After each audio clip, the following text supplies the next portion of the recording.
1900년대 한국의 기독교 선교가 한참일 때 어떤 선교사님이 집에서 살림을 돕는 가사 도우미가 있었습니다. 그런데 그녀는 말끝마다 죽겠네 라는 그런 단어를 연발하고 다녔던 것입니다. 더워도 죽겠고 추워도 죽겠고 힘들어 죽겠고 짜증나 죽겠고 하기 싫어 죽겠고 귀찮아 죽겠고 바빠도 죽고 할 일이 많아서 또 죽겠네. 졸려도 죽겠고 심심해도 죽겠다고 그녀는 입에 달고 살았다고 합니다. 그런데 이 말을 옆에서 새겨 들은 선교사는 선교본부에 이렇게 보고를 했습니다. 한국 사람들의 신앙은 보통이 아닙니다. 한순간도 놓칠세라 늘 죽게 있네 라는 그러한 고백을 하고 삽니다. 이 선교사님은 가사 도우미가 입에 달고 살았던 죽겠네 그 단어를 죽게 있네라고 알아듣고 그렇게 선교 본부에 보고했던 것입니다. 여러분, 죽겠네와 죽게 있네는 발음상 아주 비슷해서 듣는 사람에 따라서 죽겠네가 혹은 죽게로로 들을 수가 있습니다.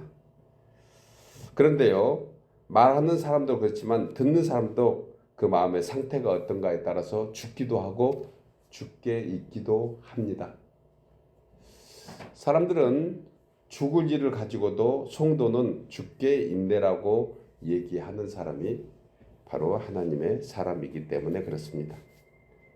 세상은 죽겠네라고 우리에게 뒷전에 들려주지만 우리는 마음에 믿음이 있어서 죽게 있네라고 들을 수 있는 것입니다.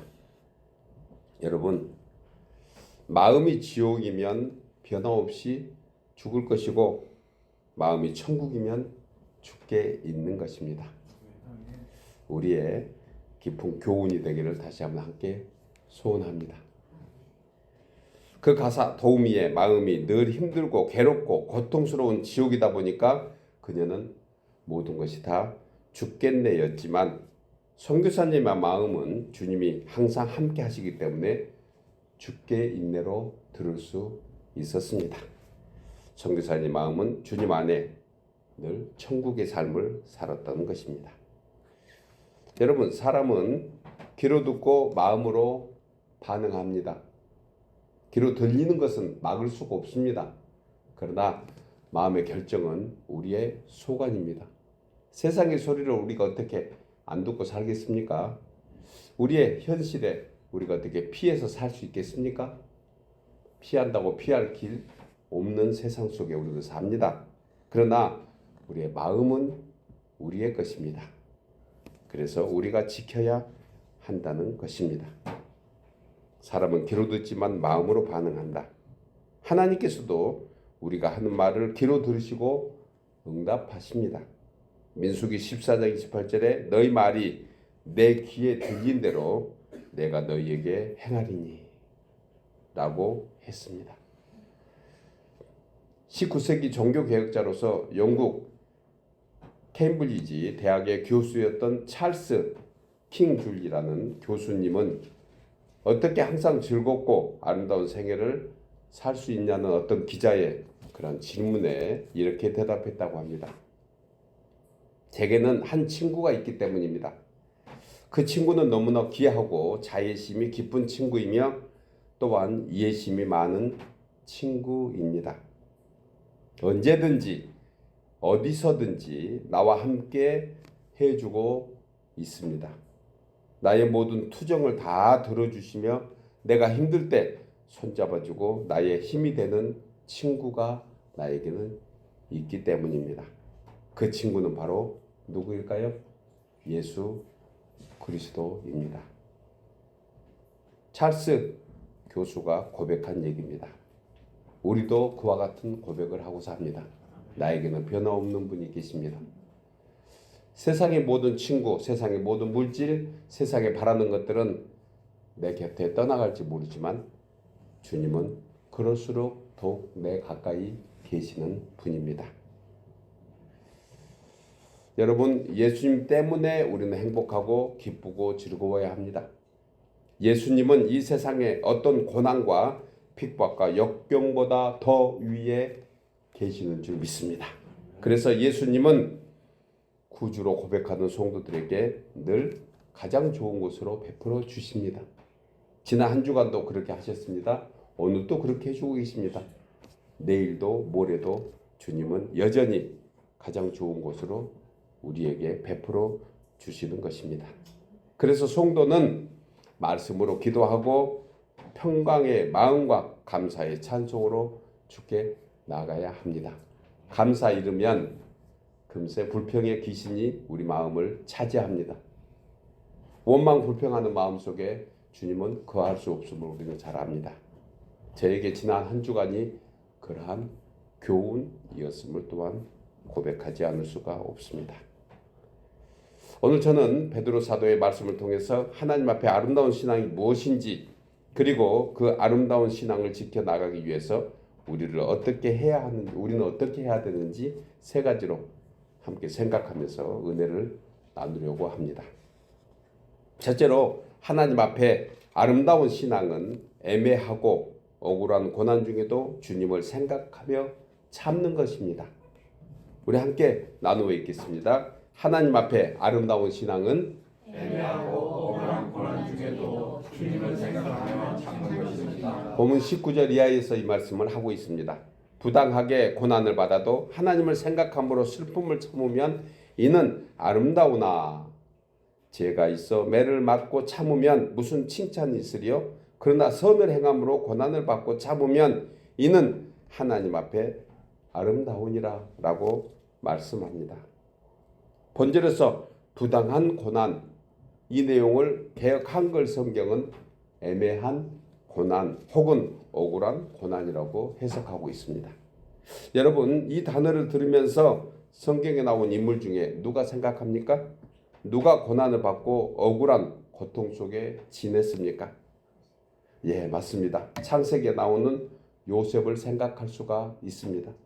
또한 욥도 그와 같은 사람이었던 것을 우리는 잘 압니다. 먼저 욥을 생각하면 요셉은 형제들의 애매한 질투입니다. 괜한 질투를 받고 모함을 받아서 타국의 노예로 팔려나가 종살이하는 억울함을 당하게 됩니다. 그는 종살이하는 것도 억울한데 그의 정직함과 신앙을 해방하기 위해서 사탄 마귀는 가만히 두지 않았습니다. 요셉은 주인의 아내의 유혹을 뿌리쳤지만 그 여자가 자기의 범죄를 감추기 위해서 요셉이 자신을 강간하려 했다는 그러한 누명을 뒤집어 씌우고, 그리고 그로 인해서 요셉은 감옥까지 갇히게 됩니다. 그러나 요셉은 이 일로 인해서 그 누구도 원망하거나 불평하지 않았습니다. 왜냐하면 선하시고 의로우신 하나님을 먼저 생각했기 때문입니다. 우리의 믿음 되기를 다시 한번 함께 소원합니다. 그리고 장차 애굽의 총리가 되어서 가족과 민족을 세우는 토대가 된 것입니다. 여러분, 이런 고난에는 반드시 하나님의 선하신 섭리가 있는 줄 믿습니다. 그래서 바울은 로마서 8장 28절에서 이런 고난이 우리에게 잠시 힘들고 어려운 환난일지는 모르나 하나님을 사랑하는 자, 곧 그의 뜻대로 부르심을 입은 자들에게는 모든 것이 합력해서 무엇을 이룬다? 선을 이루느니라. 그러니 여러분, 혹은 우리가 살아가면서 억울한 어떤 누명과 애매한 고난을 당하더라도 진실로 하나님을 우리가 믿는 그러한 정직한 믿음 앞에서 그 고난은 아무것도 아니라는 그러한 우리의 담대한 믿음이 되기를 소원합니다. 하나님 앞에 이것이 아름답기 때문에 그렇습니다. 언젠가 주님의 때에 더 존귀하고 복된 요셉의 삶과 같은 그러한 은혜를 베풀어 주실 것입니다. 또한 부당하고 애매하게 고난을 받는다는 말을 다른 각도에서 생각해 볼 수가 있습니다. 여러분, 인류에게 임하신 심판은 두 가지가 있습니다. 오늘도 그렇고 과거에도 그렇고 다음에도 그렇습니다. 인류에게 향한 두 가지 심판. 하나는 개인적이고 또 하나는 공동체적입니다. 개인에게는 특별한 경우를 제외하고는 최후 심판인 백보자 심판 때 하신다고 했습니다. 그 이유는 한 영혼을 천하보다 더 귀하게 여기기 때문에 그렇습니다. 하나님은 모든 사람을 다 사랑하십니다. 살아있는 사람에게는 하나님의 선하심이 늘 함께 하십니다. 악한 자에게나 선한 자에게나. 하나님의 자녀나 하나님을 아직 믿지 않는 사람에게도 이와 같은 은혜를 베풀어 주심이 무엇일까요? 하나님은 한 사람, 한 영혼을 천하보다 더 귀하게 보시기 때문에 그런 것입니다. 그래서 우리를 힘들게 하고 어렵게 하는 어떠한 사람에게도 우리는 하나님의 뜻을 따라 선하게 볼 수 있는 그런 넉넉함이 있어야 합니다. 저도 이렇게 말은 하지만 쉽지 않습니다. 나를 힘들게 하고 어렵게 하는데 그것을 곱게 볼 수 있는 사람이 얼마나 되겠습니까? 그러나 우리는 금세 미움이 변해서 사랑으로 바뀔 수 있는 그런 사람이 되었기에 그와 같이 할 수 있는 사람입니다. 이것이 바로 주님이 우리에게 바라시는 그런 아름다운 신앙의 한 부분인 것을 우리는 알고 있습니다. 여러분, 예수님은 요한복음 5장 29절에서 선한 일을 행하는 자는 생명의 부활로 악한 일을 행하는 자는 심판의 부활로 나온다고 했습니다. 그래서 하나님께서는 마지막 때에 백보자 심판을 통해서 개인적으로 하나님이 그 행위대로 갚아주십니다. 이처럼 개인의 행위대로 하시는 심판은 사람이 죽은 후에 받지만 또 다른 심판은 공동체에게 임하고 있다는 사실입니다. 이는 반드시 이 땅에서 징계를 받고 값을 치르게 하는 것입니다.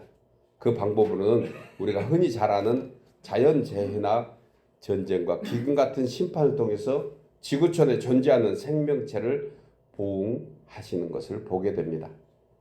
여러분, 많은 사람들은 이런 일이 자연적으로 생긴 우연이라고 말합니다. 그러나 결코 우연은 아닌 일이 더 많이 있습니다.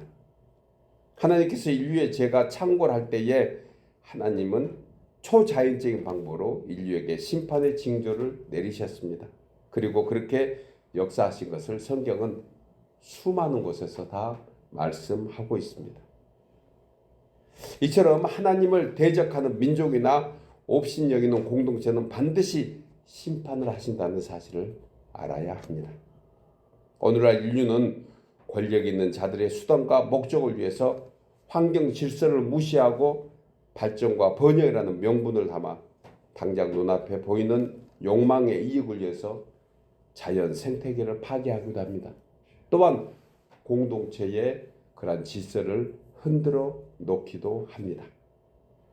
그런데 이로 인해서 닥치는 재앙들이 성도에게는 괜찮을까? 성도는 피해 나갈 수 있을까? 여러분 어떻게 생각하십니까? 아주 극소수의 어떤 역사, 하나님의 특별한 섭리를 빼놓고는 성도된 우리에게도 공동체에게 내리는 재앙은 반드시 피할 수 없음을 또한 생각해야 합니다. 우리는 경험하고 있습니다. 카브리 해안 먼 바다에서 시작된 태풍이 플로리다를 상륙했을 때 믿는 가정은 태풍을 피했을까? 그렇지 않습니다. 제가 그 언젠가 이 카브리 해안에서 시작된 그런 태풍으로 인해서 플로리다에 태풍이 올 때 저희 동료 목사님이 그곳에서 목회를 하고 있어서 안부 전화를 드렸습니다.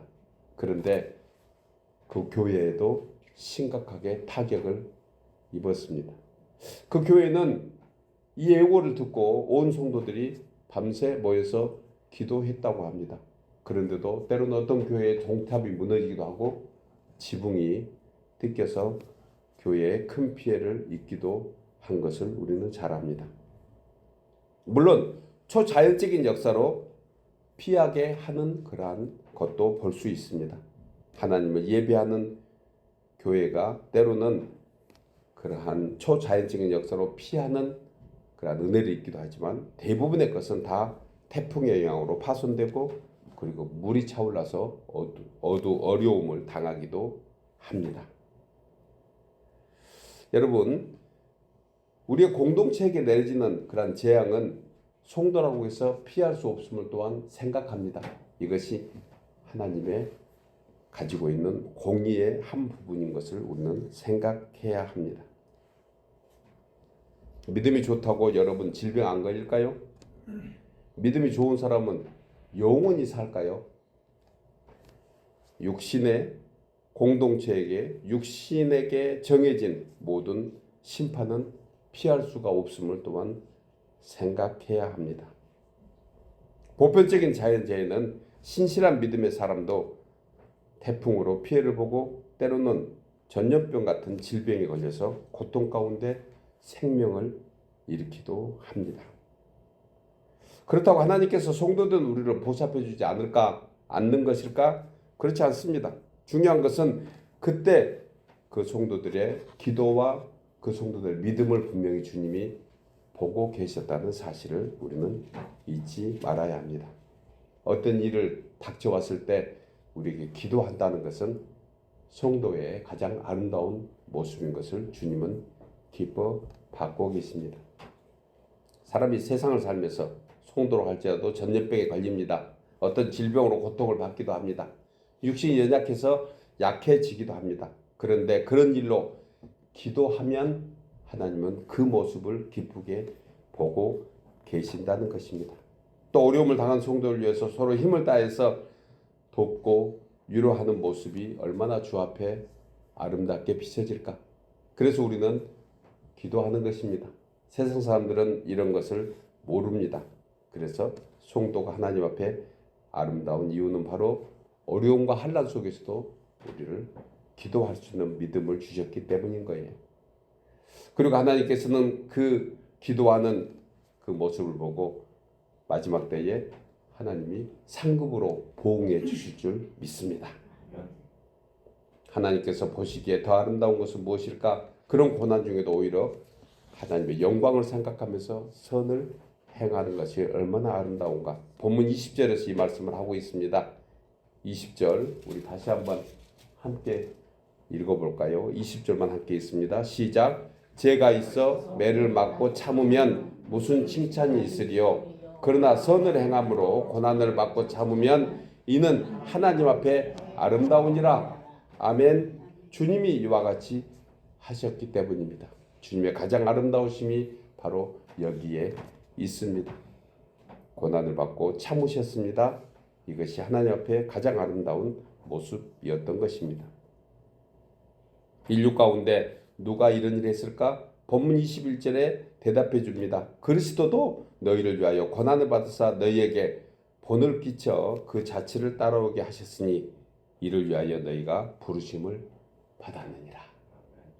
여러분, 이처럼 하나님 보시기에 아름다움이 되고 자랑이 되는 것은 그런 부당하고 애매한 고난을 받아서 하나님을 생각하면 슬픔을 참고 이겨낼 수 있는 믿음이 생깁니다. 그러므로 오히려 이런 고난이 하나님 앞에 아름다운 신앙으로 발전해 가게 하실 줄 믿습니다. 사랑하는 여러분, 예수님은 죄인된 우리를 구원하시려고 인간의 몸을 입고 오셔서 이 땅에서 온갖 고난과 핍박과 저주를 다 받으셨습니다. 오히려 십자가에 몸을 맡기시고 하나님 아버지께서 저들의 하는 죄를 용서해달라고 간구하시고 우리를 위하여 물과 피를 다 쏟으시고 그리고 하나님의 가장 선하심을 나타내셨습니다. 우리는 이것을 본받아야 합니다. 이것이 바로 우리에게 고난의 한 의미인 것입니다. 고난 중에 끝까지 주님을 의지하는 우리 모두 되어서 하나님 앞에 아름다운 신앙의 사람들 되시기를 주의 이름으로 축복합니다. 두 번째로 하나님 앞에 아름다운 신앙은 공의로 심판하시는 하나님께 맡겨드리는 것입니다. 우리 나누어 읽겠습니다. 하나님 앞에 아름다운 신앙은 공의로 심판하시는 하나님께 맡겨드리는 것입니다. 본문 22절에서 그는 죄를 범하지 아니하시고 그 입에 거짓도 없으시며 욕을 당하시되 맞대어 욕하지 아니하시고 고난을 당하시되 위협하지 아니하시고 오직 공의로 심판하시는 이에게 부탁하시며 이어지는 25절까지 예수님께서는 이 세상에서 사셨던 33년의 공생애인 삶의 이유와 목적을 말씀에 두고 있습니다.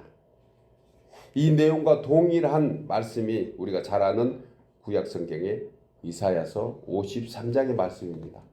53장 7절에 그가 곤욕을 당하여 괴로울 때에도 그의 입을 열지 아니하셨으며 마치 도수장으로 끌려가는 어린 양과 털 깎는 자 앞에서 잠잠한 양같이 그의 입을 열지 아니하였도다 라고 말씀합니다. 여러분, 예수 그리스도께서는 하늘과 땅의 모든 권세를 다 가지신 하나님 아버지이십니다. 그럼에도 불구하고 그는 주님의 하나님 아버지의 때에 자신을 맡겨드리고 항상 하나님 아버지의 고난에 자신을 맡겨드렸습니다. 이건 무슨 얘기입니까?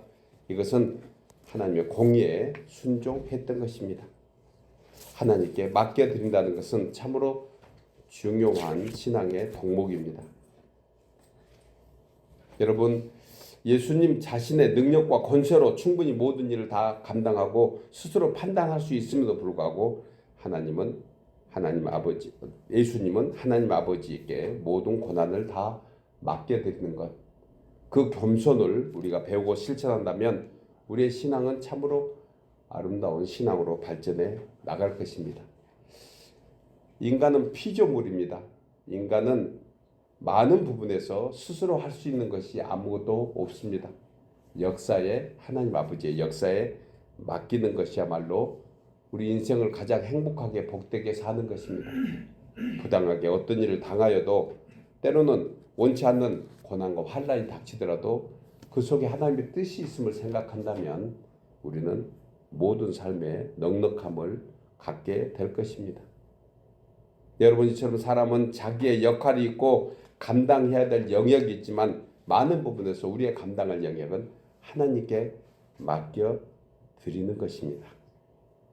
인간은 인간이 할 일이 있고 하나님은 하나님께서 하실 일이 있음을 우리는 분명히 알아야 합니다. 만약 하나님께서 하실 일을 죄인된 인간이 나서서 하는 것만큼 교만하고 악한 것은 없습니다. 그리고 온전히 해결되지도 않습니다. 이는 하나님의 주권을 오심여기고 도전하는 행위가 되기 때문에 그렇습니다. 한국에 어떤 목사라는 사람이 대중 앞에 서서 교만하고 극악한 말로 하나님 까불면 나한테 죽어라고 얘기하는 이런 몰상식하고 불신앙적인 얘기를 듣고 거기에 아멘하는 아멘하는 성도들 모습을 보면서 오래된 얘기지만 아직도 제 마음속에 아픔이 있음을 저는 고백하게 됩니다. 이거야말로 사탄 마귀의 조종이 아닐 수가 없습니다. 아마도 수천 년 역사에 이런 망발을 하는 인간은 찾을 수가 없습니다.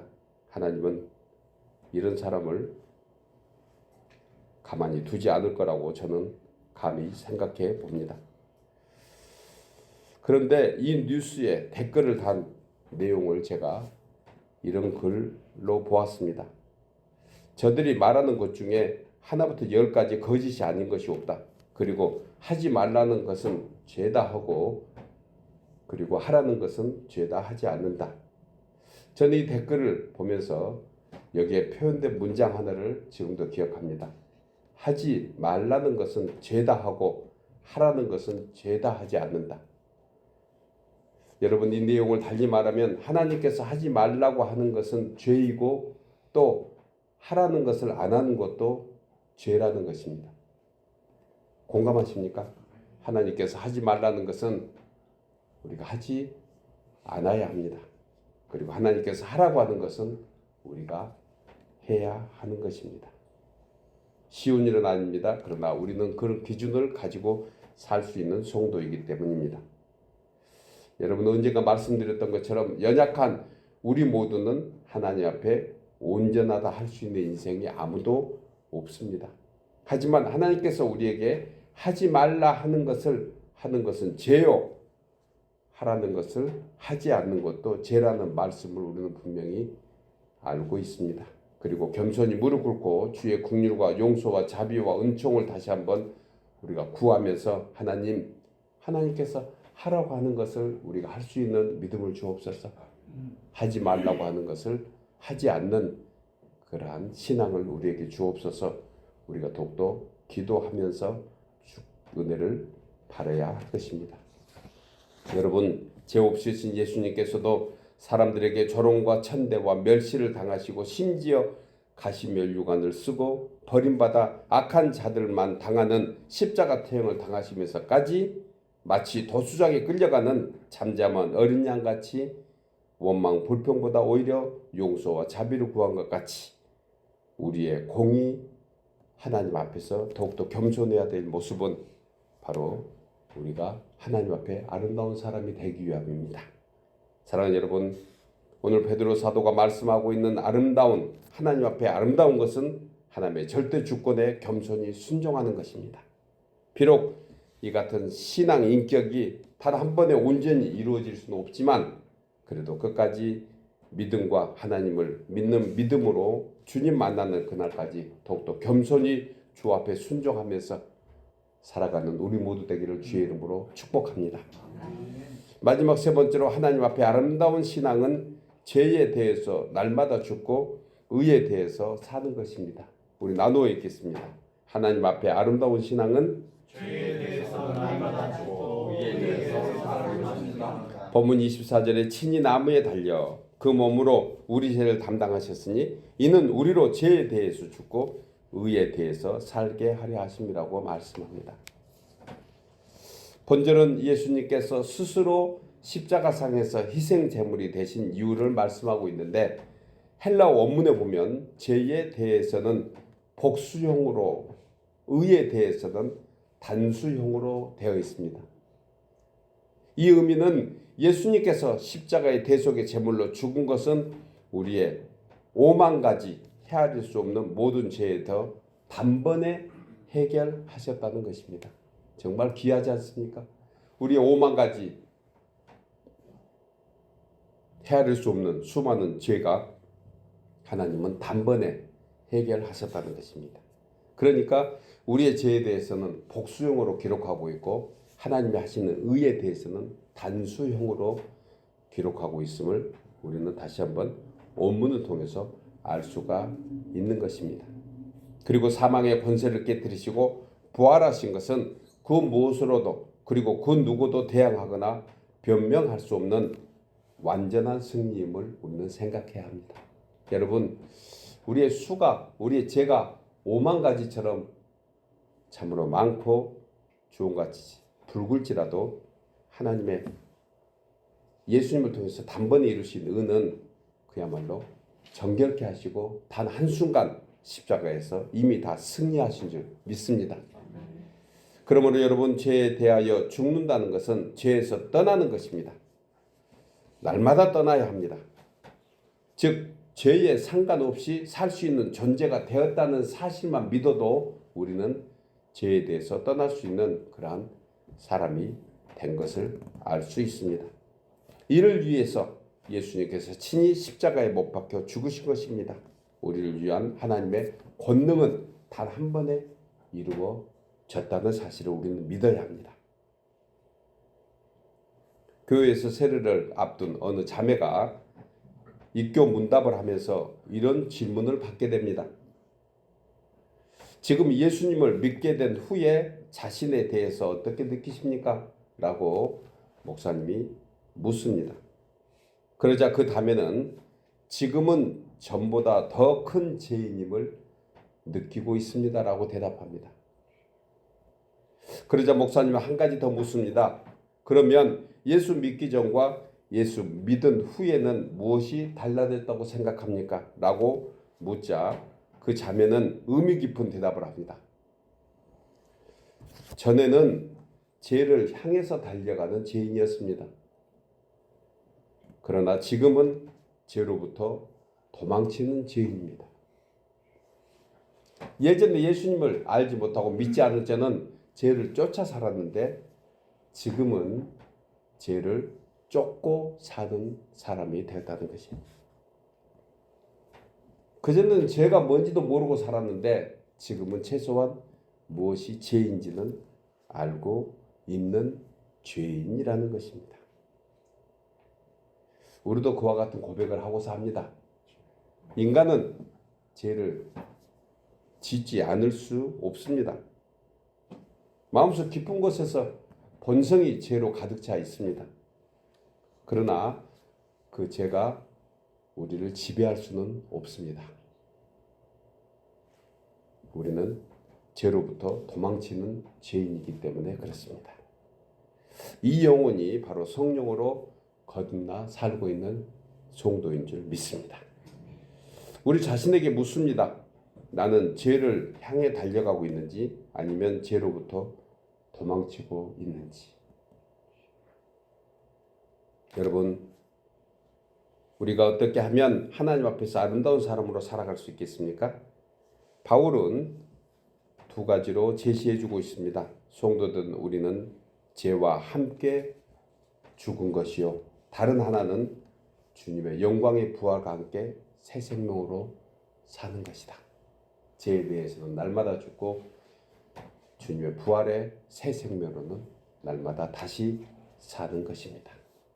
그러므로 성도된 우리는 육신의 연약함으로 인하여 여전히 죄 가운데 살고 있는 것 같지만 예수 그리스도와 함께 십자가에 못 박혀 죽은 사람은 더 이상 죄의 종 노릇하면서 죄인으로 살아갈 수 없는 사람이 된 줄 믿습니다. 로마서 8장 6절에 하나님의 은혜를 입은 우리가 죄와 상관없이 사는 자가 되었다고 이렇게 말씀합니다. 우리가 알거니와 우리 옛사람이 예수와 함께 십자가에 못 박힌 것은 죄의 몸이 멸하여 다시는 우리가 죄에게 종 노릇하지 아니하려 함이라. 주님의 부활은 우리가 다시 한번 죄에 눌려서 살지 않도록 하기 위함인 것을 우리는 알게 됩니다. 수억만 가지 죄가 많을지라도, 죄가 복수형으로 되어 있을지라도 하나님의 부활의 의는 단수형 단 한 번에 해결하심을 믿으시기 바랍니다. 사도 바울은 고린도전서 15장 31절에서 형제들아, 내가 그리스도 예수 우리 주 안에서 가진 바 너희에 대한 나의 자랑을 두고 단언하노니 나는 날마다 죽노라 하면서 34절에서 깨어 의를 행하고 죄를 짓지 말라고 권면합니다.